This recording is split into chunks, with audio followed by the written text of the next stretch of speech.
Entendi. Como é que eu tô no vídeo? Mentira, eu nunca fui excelente.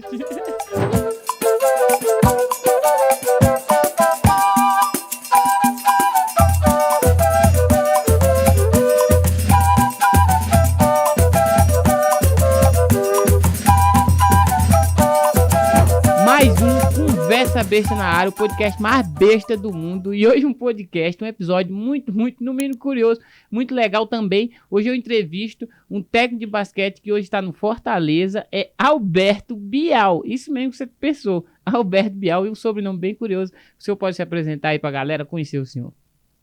Prazer estar aqui com vocês. Conversa Besta começando a fazer a sua trajetória, né? Amém. E aí eu adorei esse convite, porque tudo que é comunicação, que é informação, que traz entretenimento e com excelência, eu adoro. Que legal. Fui criado, meu pai era do teatro, fui criado os primeiros anos dentro de uma coxia de teatro, depois dentro da família um irmão que trabalha com comunicação desde o começo dos anos 80 e tal. Então eu adoro poder bater um papo e levar histórias e experiências para as pessoas que acompanham a gente. Que legal, fico feliz pra caramba. Tem uns convidados bem inusitados que chegam pra gente, isso é muito legal, fiquei muito feliz. E o senhor é natural de onde? Eu sou paulista. Paulista? Paulista porque, assim, eu vivi os 2 primeiros anos da minha vida, pequenininho. Sei. Também como é que vai ser grande com 2 anos, né? Era bem pequenininha, em São Paulo, na capital de São Paulo. E meus pais se mudaram para o Rio de Janeiro. A companhia de teatro que eles trabalhavam se mudou de São Paulo para o Rio de Janeiro, o TBC, Teatro Brasileiro de Comédia. E aí fui criado no Rio, e aí o sotaque ficou carioca, né? Ficou meio paulista. Aí quando tem briga entre o pessoal de São Paulo com o Rio, hoje essa rixa já diminuiu um pouco. Aí eu falei, calma, pessoal, eu sou paulista também, para acalmar os ânimos e não ficar aquela rivalidade boba, né? Que já teve demais. E aí vivi minha vida no Rio, mas eu já estou há 25 anos fora do Rio. Caramba! China, Emirados Árabes, o sul do país, aqui no Planalto Central, Goiânia, morei muitos anos. O senhor foi para todos esses lugares por conta do esporte, no caso? Por conta do basquete. Eu sou técnico de basquete desde 1970. Como foi que o senhor começou lá? Porque a família toda de artista, como foi começar no esporte? Porque eu comecei muito novo a me destacar no esporte. E na natação eu fiz assim, todos os recordes da minha categoria, petis, mirim, infantil, fui um grande destaque. Caramba. E isso trouxe meus pais para dentro do Fluminense, dentro do clube. E aí o esporte foi aquela coisa que entrou em mim, que é praticamente uma coisa meio espiritual, né? Que me formou como homem, me formou como cidadão, como esportista. E aí eu, com 12 anos, eu conheci o basquete. E aí eu larguei a natação e fui para o basquete. E eu trouxe toda a família para o futebol. Meu pai, minha mãe, para o futebol não, para o Fluminense. Mas acompanhando o futebol do Fluminense. Sei. O meu irmão jogou basquete. A minha irmã não gostava de esporte, mas ela frequentava o Fluminense, ia nas competições de natação, nos jogos de basquete. Família muito pequena. Família de refugiados, né? Na época eram imigrantes, né? Meu pai alemão, fugido da guerra, judeu. Minha mãe também já tinha fugido da guerra. E se encontraram aqui no Brasil e começaram a formar minha irmã, eu e o Pedro. A sua mãe também é... Também é alemã, mas só conheceu meu pai em São Paulo, aqui no Brasil. Tá. Meu pai foi trabalhar na livraria que os pais dela eram os donos. E gozado que eu estava falando com minha mãe hoje de manhã, ela vai fazer 99, dia 3 de julho. Sei. E está sendo muito emocionante para todos nós, me arrepiei todo aqui. Para todos nós comemorar esse aniversário de 99, porque os últimos anos foram difíceis e tal, e ela está muito animada. E ela achou um diário da mãe dela, que fez uma volta ao mundo com muito pouco dinheiro e com 60 anos de idade, que na época era muito velho. Era muito velho. Era muito velho. Isso aí, eu tinha 10, 11 ou 12 anos, ela lembra, nesse diário dela, ela lembra que ela ficou muito fascinada com um presente que eu fui comprar numa loja de souvenir Uhum. do Aeroporto Galeão, que eu fui levar ela no voo. Isso eu não lembro. Mas agora, Com 10 anos, nesse né? diário, eu tinha 10 ou 12 anos, e aí eu comprei uma colher de chá e tinha uma pedrinha, essas pedras que tem muito em Brasília, tem muito em Minas Sei, Gerais, sei. pedra colorida.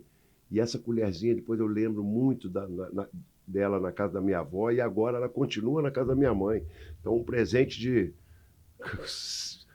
muito mais de meio século atrás, Atrás né? ela ainda Mais de guarda. 60, quase 60 e tantos anos aí atrás, ela comenta sobre como ela gostou de ganhar aquele presente na hora que ela foi embarcar no Galeão Entendi. para essa volta ao mundo, que levou um ano. O meu pai já foi embora há muito tempo, foi embora em 72, né? Teve uma morte ainda muito novo, na época velho, 55 anos, mas muito novo. E minha mãe está firme e forte aí para completar Putz, 99 um anos. século quase. Mora em Ipanema, Hum. que foi o bairro onde a gente foi criado lá no Rio de Janeiro. O bairro que a gente virou. Eu era nos jogos de basquete, quando eu era o jogador do Fluminense, eu era o Yata Anderson, que era o repórter de campo, Uhum. chamava assim: Alberto, o Bial. Eu era o Bial na época, né? Era o Não era Biel. o irmão do Bial como eu sou hoje. É o Bial, garoto de Ipanema. Aí pegou esse bordão Sei. e foram muitos anos morando em Ipanema, e eu casei com 24 anos, aí fui para Copacabana, São Conrado, e aí comecei a viajar o mundo. Aí o senhor virou técnico, e por conta de virar técnico, assim, qual foi o primeiro, digamos assim, estado longe de que não fosse São Paulo ou Rio que o senhor morou, assim? Eu comecei a ser técnico em 1970. Uhum. Qual foi o primeiro time que o senhor foi técnico? Fluminense Futebol Clube. Eu era jogador, e aí abriu a categoria de mini basquete. E essa categoria de mini basquete é para trabalhar com garotos de 12 anos, e eles me colocaram. Eu tinha acabado de entrar para a Universidade Federal do Rio de Janeiro, Uhum. e já fui de cara convocado para ser técnico da seleção brasileira de mini Mas, basquete, caraca, que porque a legal. coisa foi funcionando. Eu tinha um desejo desde muito pequeno.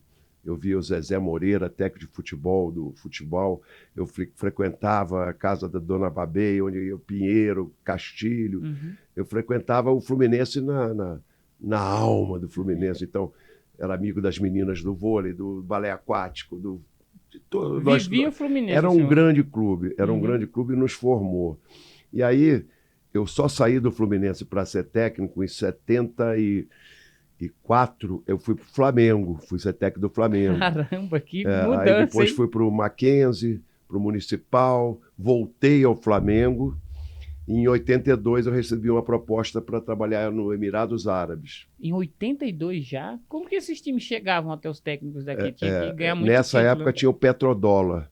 E o técnico de futebol do Flamengo, ele foi chamado para trabalhar com uma equipe do Emirados Árabes. E o Hum, Sheik foi ao Flamengo visitar ele lá. conhecer Por acaso ele passou na quadra de basquete. As coisas do destino, é né? Nada verdade. acontece por acaso. Nada por Aí eu acaso. estava dando treino para o juvenil, era técnico do juvenil na época, e jogava no adulto.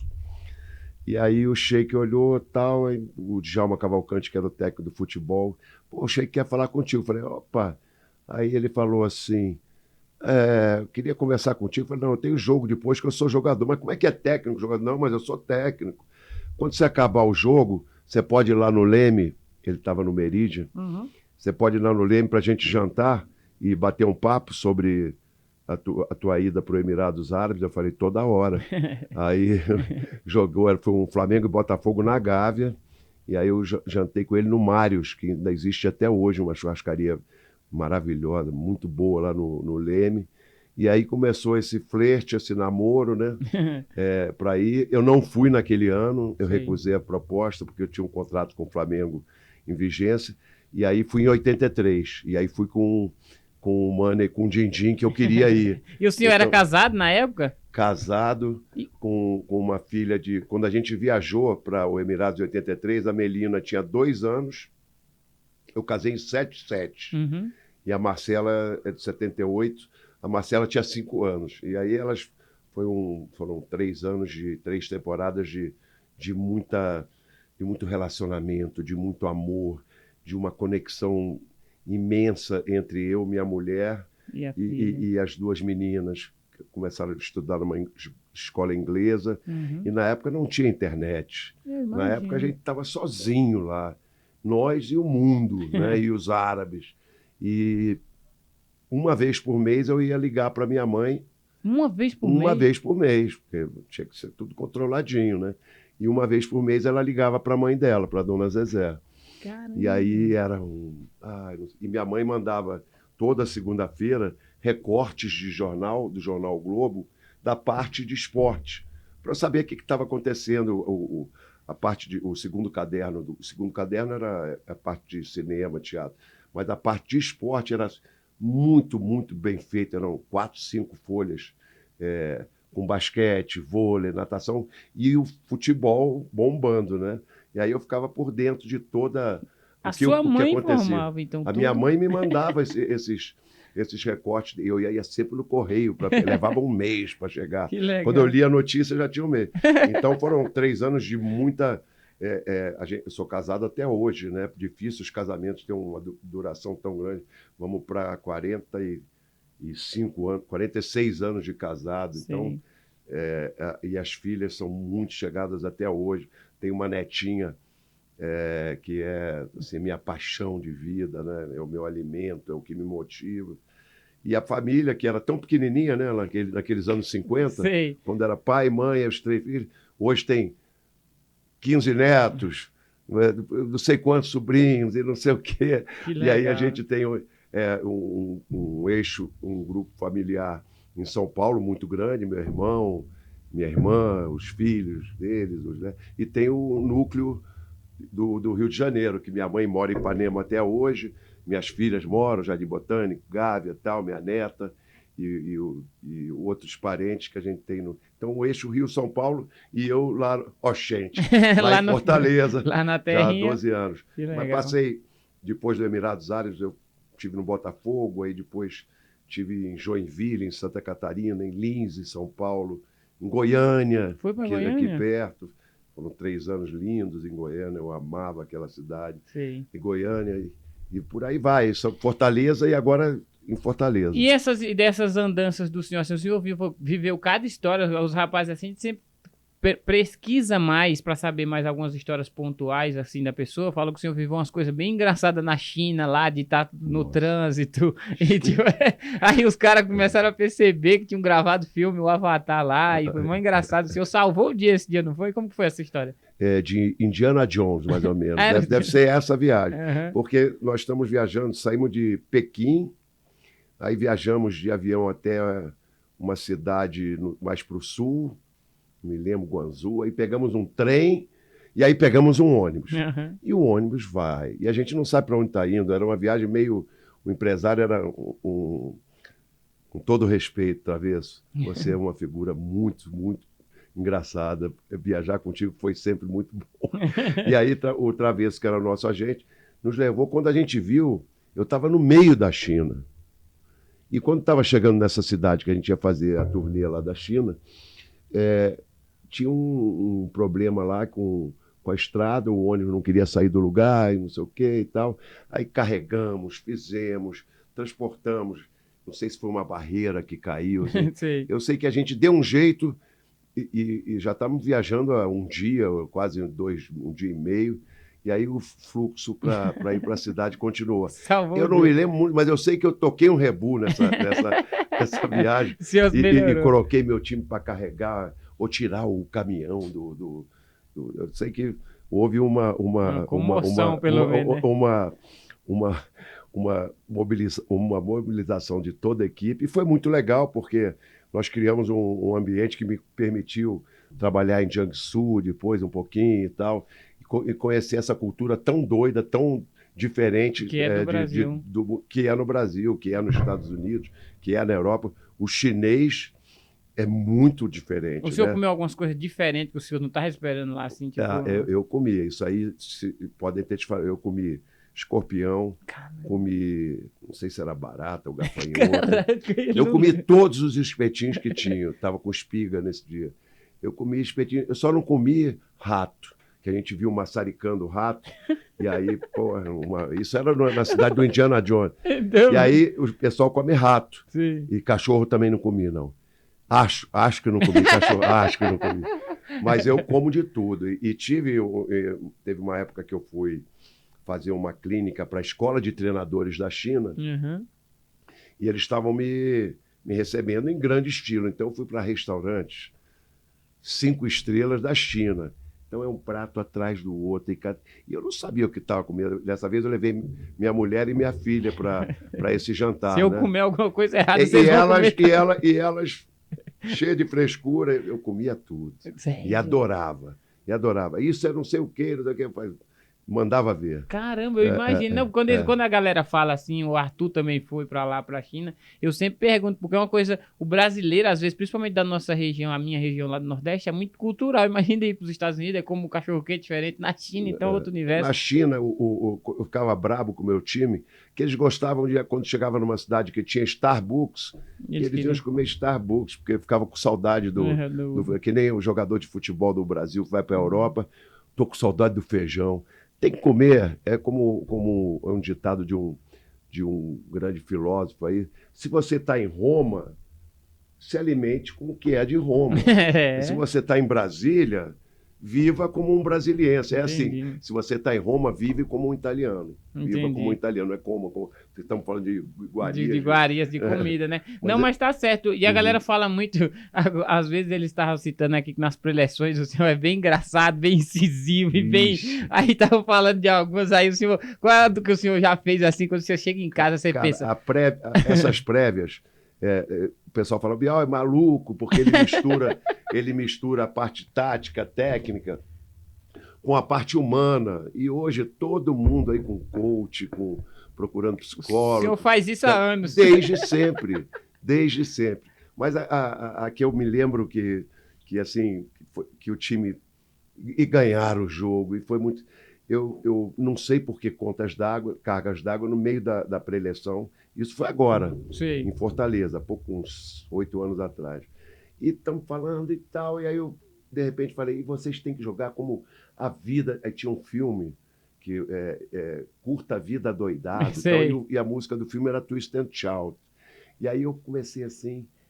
Não era o Twist and Shout, era uma outra... É que nós só jogamos e nós só nos relacionamos bem quando a gente está imbuído do espírito do amor. Sim. Não era Twist and Shout. Cancela, isso é outra preleção. Aí é que eu quero falar do All you need is love. All you need is love. All you need is love. Aí o time caiu na gargalhada e todo mundo. E o Beatles é de uma época dos anos 60 e tal, e os garotos conheciam o Beatles, entenderam a necessidade que eu tinha de que eles se amassem, que eles amassem o jogo, que não dá para fazer nada. E naquele dia eu explodi. Eu não cantei tão mal que nem eu cantei agora, eu estava mais afinado. E aí com o gestual em pé, fazendo a guitarra, fazendo o Paul, fazendo o John Lennon. E aí realmente eu tenho grandes passagens. Tem uma que também me veio à cabeça agora, não sei se nesse horário eu posso falar. Não, pode ficar tranquilo. Estava no vestiário muito fechadinho, em Blumenau. Eu jogava, era técnico de Joinville. Final do campeonato estadual. O time estava... não deslanchava, e pau a pau, terminou o primeiro tempo. Aí, um cara deu um pum. Dentro do vestiário? Dentro do vestiário, só que o vestiário é desse tamanho. Mas ele deu um pum, ele tinha comido carne uma semana, foi um troço assim, horripilante. Ele tinha comido todo. O cheiro tomou conta do vestiário e o pessoal, nossa, mas você... Respira fundo! Agora todo mundo respira fundo esse negócio aí, porque eu quero o time voltando para a quadra e fazendo o que tem que fazer. Nós temos que bater esses caras e bater de mundo. E agora com esse gás carbônico aí, com esse gás terrível. E aí, isso imagina isso. E aí eu não deixei eles mais rirem, porque agora a gente vai para o segundo tempo e mandei respirar fundo. E o jogo, o resultado? campeões. Aí, tá vendo? Campeões, Deu campeões. gás ou não deu? Heptacampeões. Esse foi o ano que nós fomos heptacampeões Já foi catarinenses. com O Joinville. foi com o Joinville? É. Cara, então Mas tem foi que... um troço engraçado. Teve uma E que o eu senhor contar falou- isso, então. Meu Deus, É. teve uma que falaram que o senhor tava dando a preleção lá e falou: vocês têm que jogar como uns terroristas e todo mundo. Teve isso. Como foi essa dos terroristas? Mas eu estava tão brabo com o time, tão brabo. Foi em qual time que foi? Acho que isso é Vasco da Gama ou Fluminense. É no Entendi. Rio de Janeiro. Sei. E eu gosto que o time, no mínimo, jogue com denodo, jogue com garra, jogue com esforço. Eu acho que esforço é o que faz a gente... Como é que o Conversa Besta vai ser um grande podcast na história do Brasil? Se você se esforçar. Se você se esforçar muito. Se o cara da câmara, se o produtor, se todos tiverem um esforço exacerbado. E o basquete é um esporte muito agressivo, precisa da agressividade. E eu não tinha mais o que pensar, eu já tinha falado, tem que jogar com um gilete, com a faca na meia, com a gilete embaixo da língua, e não sei o quê. Temos que ser terroristas, entrar e camuflar, e a nossa estratégia tem que ser... E saiu uma besteira dessa. Entendi. Porque o terrorista é péssimo, né? Ele faz muito mal à sociedade. Mas eu queria que ele mexesse com o âmago deles, com o coração deles. Depois eu falei, o terrorismo não tem nada a ver. Mas na hora deixei. Eles disseram que o senhor falou assim, ó, um terrorista, e chocou o jogador e falou, um terrorista do bem. Ah, teve isso. O terrorista do bem. Que não mata ninguém, que joga uma bombinha de São João no chão, um estalinho, alguma coisa assim. Cara, Porque eu sou totalmente favorável a ser bom, ser bom. a praticar o bem. Não suporto. São 50% da população mundial, do homem, 50% é ruim, é mal, 50% é bom e pratica o bem. Nós temos metade do nosso lado mal e metade do nosso lado do bem. Eu acho que a gente tem que eliminar esse lado do mal. Uhum. A gente, quando toma consciência do que é a vida, do nosso crescimento, nós não podemos ficar mentindo para o outro, traindo o outro, roubando, fazendo corrupção, tentando levar vantagem em tudo. Eu acho que a gente tem que partir para uma evolução da espécie onde todos nós tenhamos cuidado uns com os outros. Quando a gente... Estou falando demais, né? Não, tá. O senhor tem uma coisa que eu acho muito legal, que eu tenho diferença de algumas outras pessoas que eu percebo da minha idade. O senhor tem algo a passar, isso eu quero aprender. O senhor tem a me falar, eu quero saber, porque o senhor, olha o tanto de história que ele já me contou aqui, quase viveu muito. E é engraçado porque, além do senhor viver, o senhor consegue passar isso. Isso é muito legal. Quando a gente nasce, a gente precisa de alguém para cortar o nosso cordão umbilical, alguém para dar de mamar para a gente, alguém para ensinar a gente a não bater com a cabeça na esquina da mesa, É verdade. a engatinhar, a andar. Até os 4 anos, nós somos dependentes uns dos outros. E depois, hoje, quando eu peço para alguém ajudar uma outra pessoa, parece que é algo surreal, que é algo que não deveria ser feito, porque o egoísmo é intrínseco às pessoas, né? O egoísmo, a vaidade, e várias mazelas que a gente nasce com ela. Sim. Mas nós temos que corrigi-las. O egoísmo é uma das piores, né? Na hora de você compartilhar, a vida é partilha.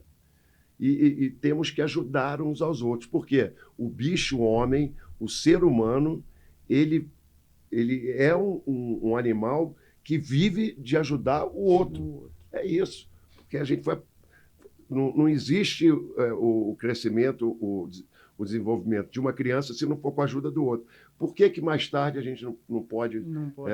E eu faço questão de ajudar a toda a minha família, a todos que passam por minha mão. O que eu acredito que é relevante, aqui eu já falei algumas coisas, porque me dá vontade de dividir contigo. Você, tá quando certo. fala para mim, poxa, que legal, já ouvi umas histórias interessantes que vão me ajudar na minha vida. É isso que eu acho legal, uma missão, professor, formando times, 53 anos formando equipes. Imagina, milhares e milhares de atletas passaram na minha mão. Trabalhei com militares, fui professor de escola militar, sou aposentado da Marinha. Trabalhei com escola primária, maternal, trabalhei com ensino médio, trabalhei com faculdades, trabalhei em grandes equipes, Flamengo, Fluminense, Vasco, Botafogo, Fortaleza e tantas e tantas cidades assim que a gente vai deixando dentro do basquete o mínimo que a gente pode fazer num mundo tão maluco, tão desigual, tão virado de cabeça para baixo. Parecia que a pandemia ia trazer a gente para um momento melhor. Não, né? Agora todo mundo vai ser mais humano, vai tomar mais cuidado. A gente ficou pior. Ficou pior. O senhor falou umas coisas assim, o esporte formou o senhor, assim, você fala, o esporte, Foi. O caráter como homem. O senhor, nessa carreira inteira, eu acredito que também o senhor fez muita diferença na vida de muita gente, em termos de formar o cara, explicar, orientar. Você falou uma parada muito interessante, o ego e o egoísmo, ele atrapalha até onde um atleta? Ele consegue ter um atleta de alto rendimento? Não, você não consegue. Não consegue, porque né? nada você faz sozinho. Vamos falar em 3 tenistas maravilhosos, agora que são bem recentes. Rafael Nadal, Djokovic e o Federer. São 3 caras totalmente fora da curva, mas eles não fizeram aquilo sozinhos. Eles estão na quadra só, Os né? pais dele formaram, os treinadores que prepararam, as viagens, as mulheres com quem eles casaram. Então, ele, na hora ali, ele joga de uma forma... Agora, a força mental desses 3 jogadores... Você vê, a gente tem futebol, né? O Neymar, força mental, não se compara à força desses atletas do tênis, que me vieram à cabeça agora, né? No basquetebol, o cara extremamente egoísta, ele hoje em dia não cabe mais na equipe, porque quando eu era garoto, quando eu comecei a ser técnico, você pegava um jogador bom e com ele você conseguia ganhar os jogos e ser campeão. Sim. O basquete se tornou um jogo tão coletivo que se o cara não for um cara desprendido, não for uma pessoa que saiba se relacionar com os outros, ele nem entra no vestiário. Não consegue. Se for um cara que só pensa na dele... Eu tinha um jogador, eu não posso nem fazer o gesto, que vai que ele vê esse negócio, que ele se ajeitava todo, ia pro espelho, não sei o quê, e tal, e aí só queria fazer cesta, estava nem um pouco preocupado com o time ou com o outro. Coletivo, ele estava individual, né? Lógico que o individual é que forma o coletivo. Mas eu digo pessoas que fizeram a diferença. O coach John Wooden, que era um treinador de basquete, que me inspira a tentar... A gente tem que fazer, cada um de nós...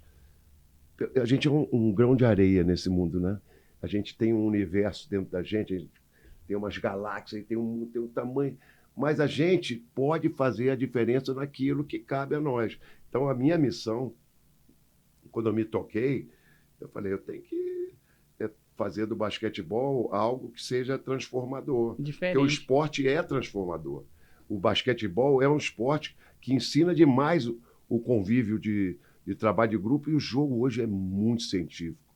A ciência está totalmente dentro do jogo de basquetebol, as análises, as estatísticas, e a conexão que se cria, o cara tem que ter os gestos muito bem feitos. Perfeitos, praticamente. Perfeito, para acontecer essa conexão. Além dos gestos perfeitos, ele tem que ter, e um deles é o passe, que é o da partilha, no momento certo. Então, ele tem que ter uma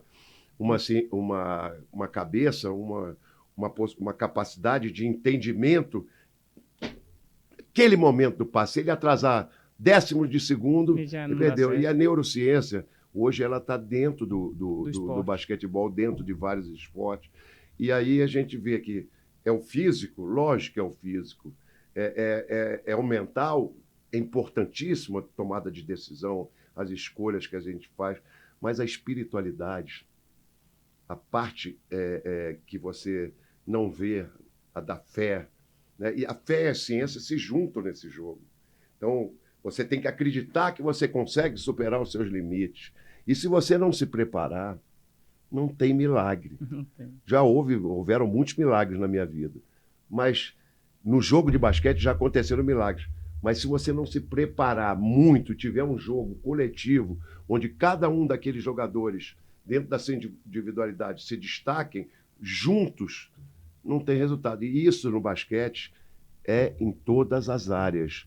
Isso é uma representação dentro do jogo de basquete, mas você vê uma grande firma, uma grande empresa, ali, aquele hotel ali que está... Não vou fazer merchandising daquele hotel ali. Aí o Hilton ali, que está ali. Nossa, para ter essa rede toda. O Arco, eles têm... Todo mundo, o planeta inteiro consome a Coca-Cola. E tudo isso é porque se trabalha com muita eficiência. Com um único objetivo, no caso. Né? E com todos trabalhando de uma forma para que a gente possa ter lucro com aquilo. E aí faz a vida de todo mundo consegue construir sua família, viver. Então, o Brasil é o país do desperdício. A gente vê países muito menores, com muito menos riqueza, extremamente avançados na questão da educação. E aqui a gente vê, eu estou disputando um campeonato aqui do LDB. Rapaz, eu sou um pouquinho mais experiente. Teve vários técnicos que cruzaram comigo e nem me cumprimentaram. Não sabe do técnico garoto. Como é que sabe? É educação. Não sabe? Encontrou comigo no aeroporto, virou a cara. Hoje ele jogou comigo, fui lá cumprimentar, foi para o outro lado. Quer dizer, coitadinho dele. E trabalhando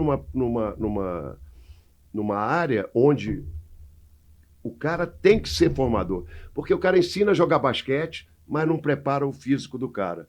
Todos os jogadores que eu conheço melhorzinhos, aí romperam cruzados, ligamento. Uma centena, não é, Marcelo? Não é isso? Porque não foram preparados. Muitos não conseguiram chegar lá na NBA ou na Europa com mais destaque, porque a cabeça era pequenininha. Não abriram essa consciência que é tão importante para um atleta. O atleta é um ser especial. O senhor acha também que, então, assim, o treinador, além dele estar lá, igual o senhor falou, ele só ensina basquete, se ele pensa num coletivo, ele vai também pensar no físico do jogador para preparar ele também, né? É uma equipe multidisciplinar. Você tem que trabalhar a psicologia, você tem que trabalhar o desenvolvimento do atleta fora do basquete. Ele não pode ficar acomodado a ser só um jogador de basquete que a carreira acaba e aí fica pedindo esmola e pedindo emprego e essas coisas. Ele tem que ter uma formação acadêmica que permita a ele, ao acabar a carreira, ele poder seguir a vida dele de uma forma bacana. Fez um pé de meia. Teve aquele que não fez o pé de meia. E aí seguir a vida trabalhando. E o mais importante não é o capitalismo. A gente falava antes do programa. Falamos um pouquinho antes. Não é, eu acho que não é ter. Não é ser eu sou milionário. É você ser. E aí você chegar numa idade, eu vou fazer 71. Eu chego numa idade onde eu vejo a minha neta aproveitando algumas coisas da nossa família, eu vejo minhas filhas se destacando nos empregos delas pela aquilo que foi levado a elas pelas escolas, pelo ambiente familiar, pelos amigos e tal.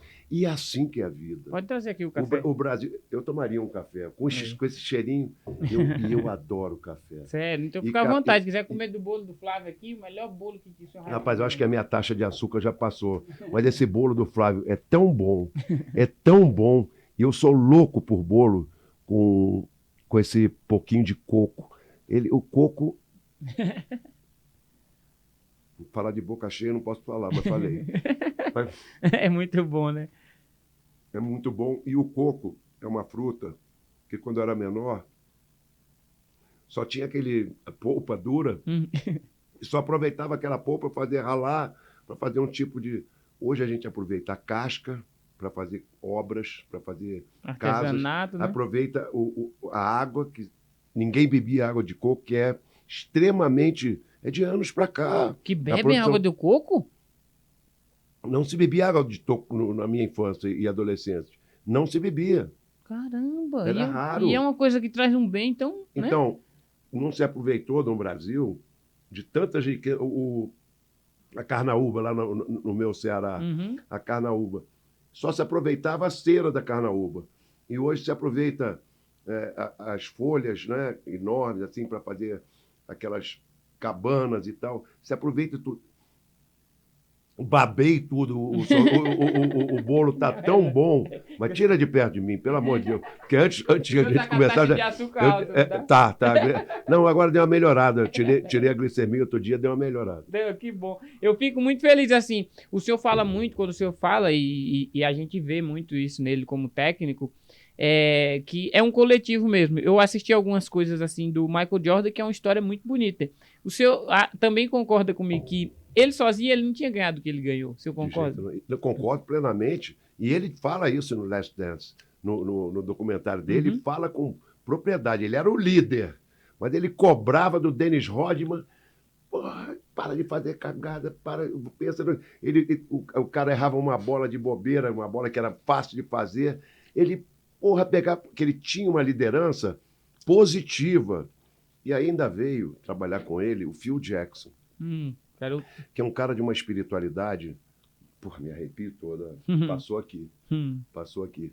E aí o Phil Jackson e o Michael Jordan fizeram aquela junção e ele conseguiu criar um sistema de jogo que ninguém mais conseguiu praticar, que é o triângulo ofensivo, que o Chicago Bulls jogava isso, e é o jogo do passe. É um passando para o outro, mas quem fazia 60% das decisões era o Michael Jordan, porque ele era o mais preciso, era o mais decisivo. Então, o Michael Jordan só conseguiu porque teve do lado dele o Kukoc, que foi rebarbado, porque era iugoslavo, até aceitar ele. O Rodman só fazia... Mas tem na Last Dance, tem um lance que o cara virou à noite, foi para boate, fugiu da concentração, aí chegou lá, o treino era meio-dia, chegou 11 horas, aí o Michael Jordan pegou ele no quarto, de pantufa, de pijama, até essa cena lá, e leva na quadra, e aí o Phil Jackson olha e continua falando pro treino da manhã, né? O jogo à tarde era decisão de NBA. E o Dennis Rodman, desculpa, não sei o que e tal, vai curar essa ressaca lá de tarde, jogou de noite, acabou com o jogo, pegou 19 rebotes.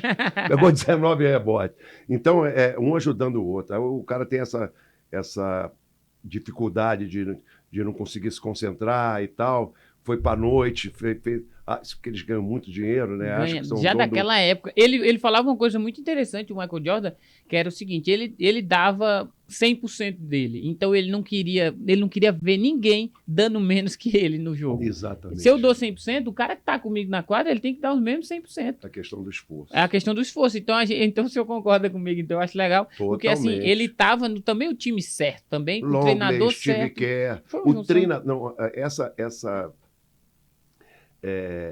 sinergia que rolou naquele time, eu vi muito poucos outros times.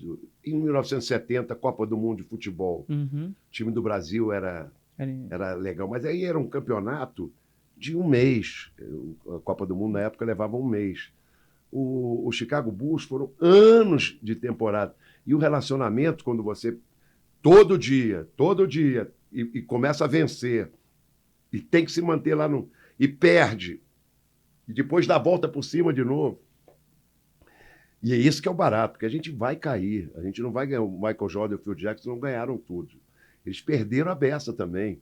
O Michael Jordan fala que matou a bola do final do jogo, mas para matar aquela bola do final do jogo que ele matou contra a Caroline, quando ele foi chamado para fazer a ida para o draft, para ir para Chicago Bulls, para fazer o tênis do Michael Jordan, tudo.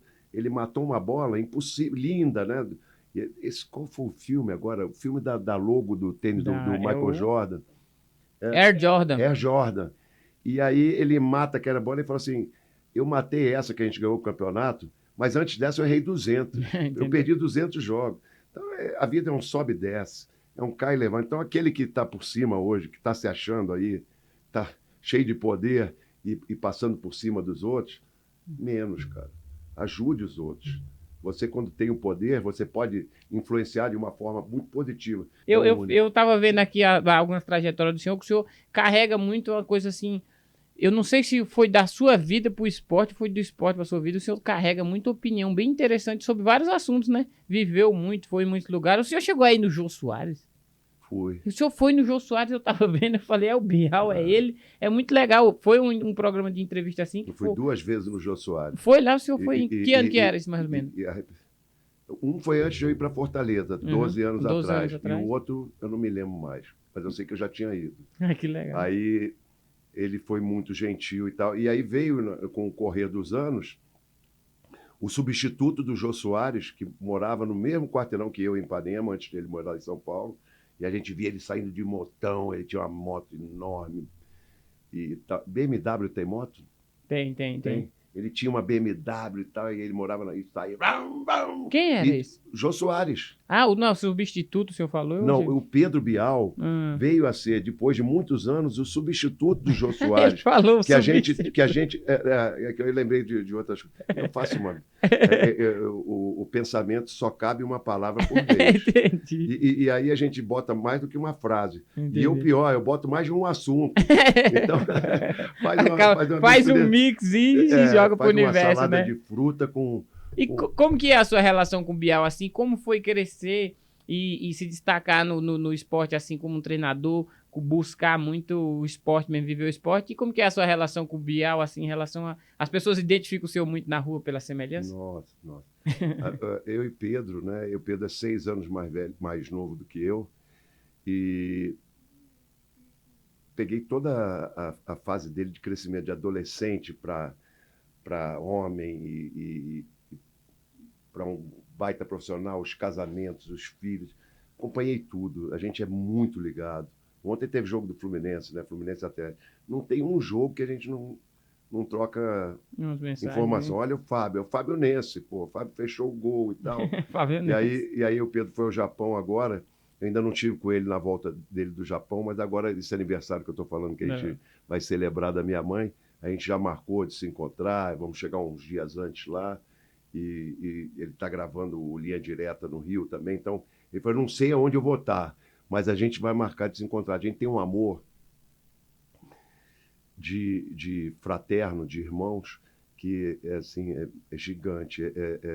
É um amor incomparável, como eu tenho pela minha irmã também. Mas pelo tempo que a gente viveu junto e pelas várias adversidades e conquistas e situações que assim aconteceram na nossa vida juntos, que o Pedro, eu era adulto já e levava aquele pirralho comigo, pegava as meninas e tal, e sempre foi um galã, né? E temos uma... E a mesma coisa com os pais, né?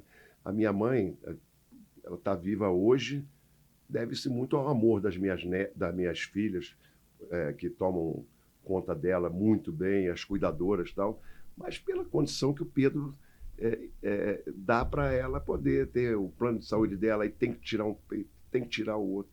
Aí já passamos por tudo nesses últimos 10 anos, e ela resiste, mas resiste porque ela tem o apoio logístico, né? A ferramenta, né, que é importante para ficar velho. Não adianta só ter saúde, não. Se não tiver um pouco de recurso... Mas acho que tem a mistura do amor também, porque tem muitas famílias, total. muitas famílias que têm um poder aquisitivo e também não tem esse cuidado com o bem mais precioso que é a família da gente. Não, né? E a nossa família é muito...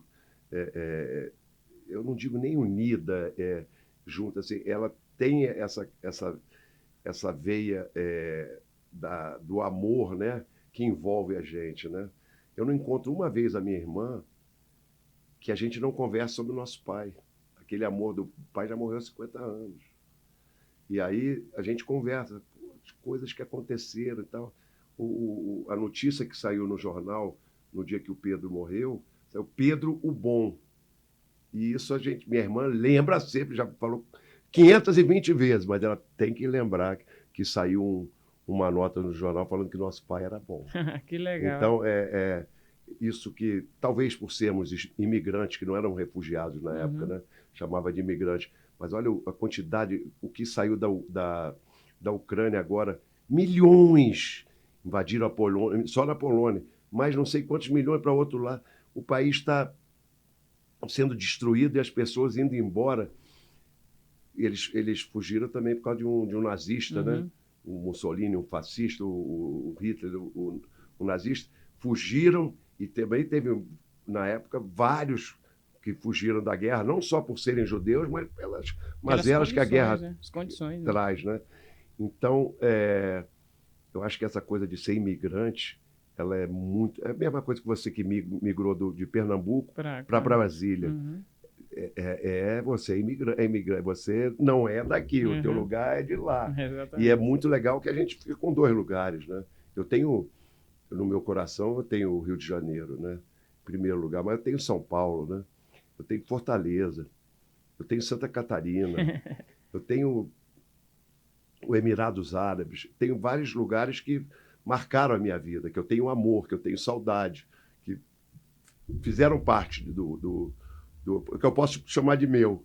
Eu nasci aqui, mas os outros também fazem parte do senhor. Do meu latifúndio. Eu não, eu tenho certeza que um dos segredos do sucesso seu no esporte é muito curioso pensar assim, porque o Arthur também é um cara muito família, e ele demonstrou muito aqui falando sobre o filho, falando sobre tudo. O Gui também falou muito bem da família, porque é uma coisa assim que eu friso muito, que a parte mais difícil de ser um atleta de alto rendimento, o senhor como um técnico também, é viver longe da família. Eu joguei direitinho também. Jogou direitinho? Não, é muito difícil. É muito difícil muito viver longe difícil.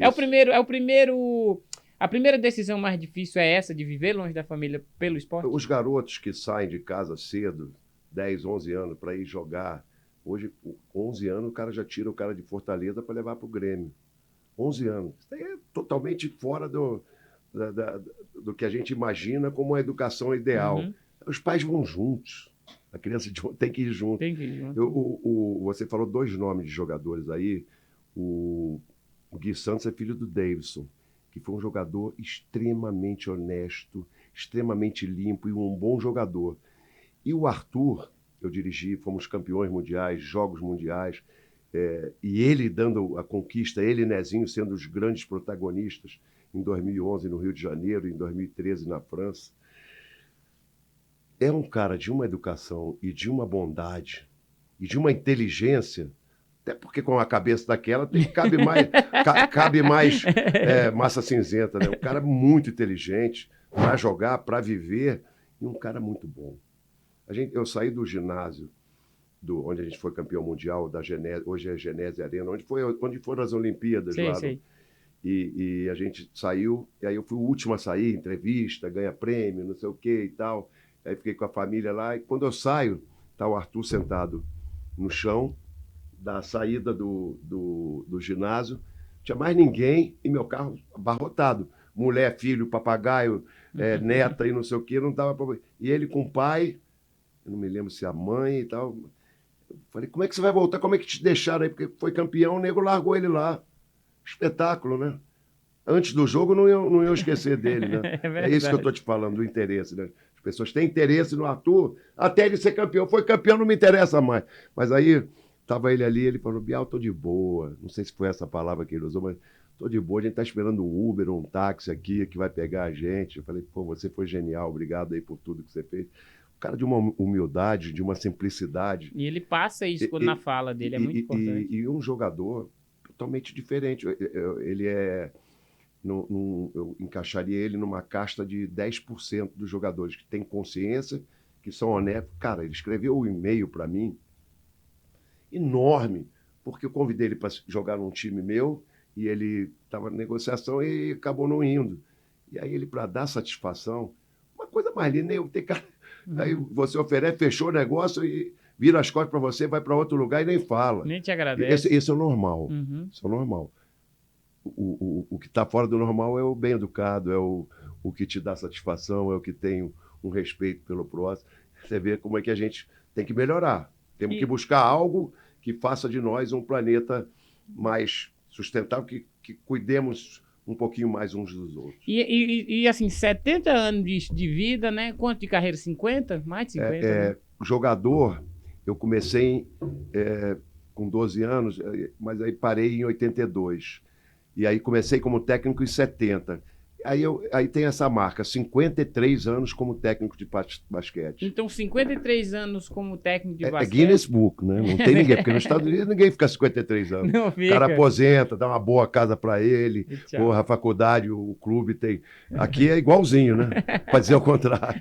Não. Mas, assim, só pra gente encerrar também, porque são muitas histórias, é uma história de vida muito, muito bonita. Pô, obrigado pelas suas perguntas, pela forma como você me tratou. Não, eu que agradeço, tá o senhor. Muito legal, foi muito legal. E o café, nota 10. E o café bolo? Café pilão. Não, 3 coração, paleta.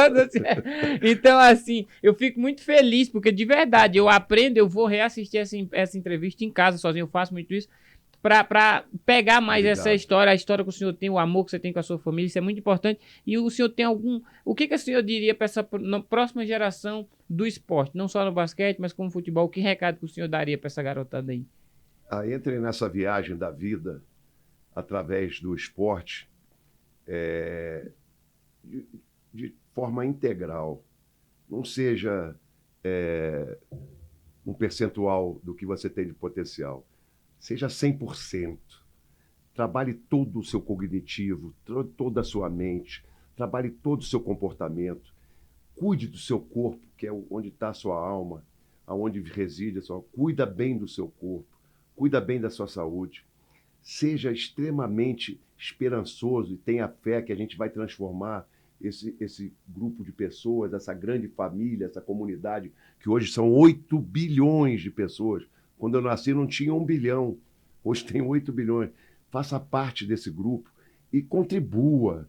Não seja egoísta, seja altruísta, trabalhe para que todos nós possamos ter momentos de felicidade.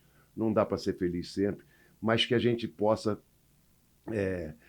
a igualdade, aí vem a utopia, todos nós vivemos numa mesma situação, então vai ter um momento que um vai estar por cima, outro por baixo, mas que nós possamos, cada um de nós, fazer aquilo que nos compete, aquilo que a gente pode fazer. Eu vou ser engenheiro, eu vou ser o melhor engenheiro, vou tentar fazer o melhor para as outras pessoas, não só para mim. Eu vou ser técnico de basquete, vou formar pessoas, vou preparar pessoas, vou acompanhar essas pessoas pelo resto da vida.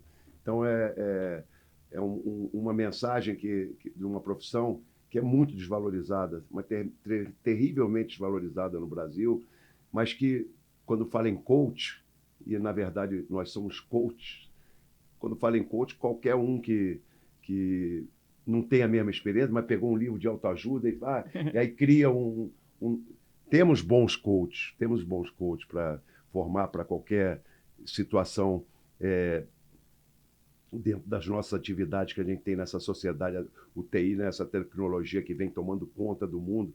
E aí é muito legal.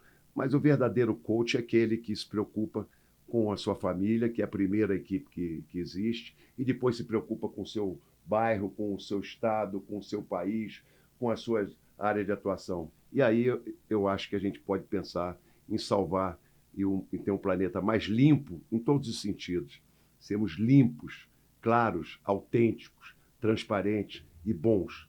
Ser bom, porque aí você pratica o bem. Amém. Obrigado. Eu queria agradecer ao senhor por ter aceitado esse convite. Eu que agradeço. Eu adorei participar. Foi uma aula, assim. Esse aqui eu fiquei mais prestando realmente atenção, porque o senhor já realmente passou uma mensagem muito bonita sobre a vida, sobre todo esse seu... Porque eu também falo muito isso, que ensinar também é um dom, não é só aprender. Você também tem que saber passar. E eu fiquei muito feliz por o Massoud ter conseguido trazer o senhor aqui, de verdade. Massoud é um cara que eu acompanho de longe, assim. A gente não tem muita ligação, mas eu sempre admiro demais a forma como ele conduz as coisas, como ele trabalha. Eu estou com um time aqui de garotos, né? E o que você falou é importante, a gente ensina eles. Mas ensinando eles, eu estou aprendendo demais. Eu sub-22, tem garoto de 18. Então é uma troca, a vida é uma eterna troca. Amém. Eu queria agradecer mesmo, Massoud, o senhor Alberto aqui, Alberto Bial, e muito obrigado você que está aí. Esse foi mais um Conversa Besta, o podcast mais besta do mundo. Valeu!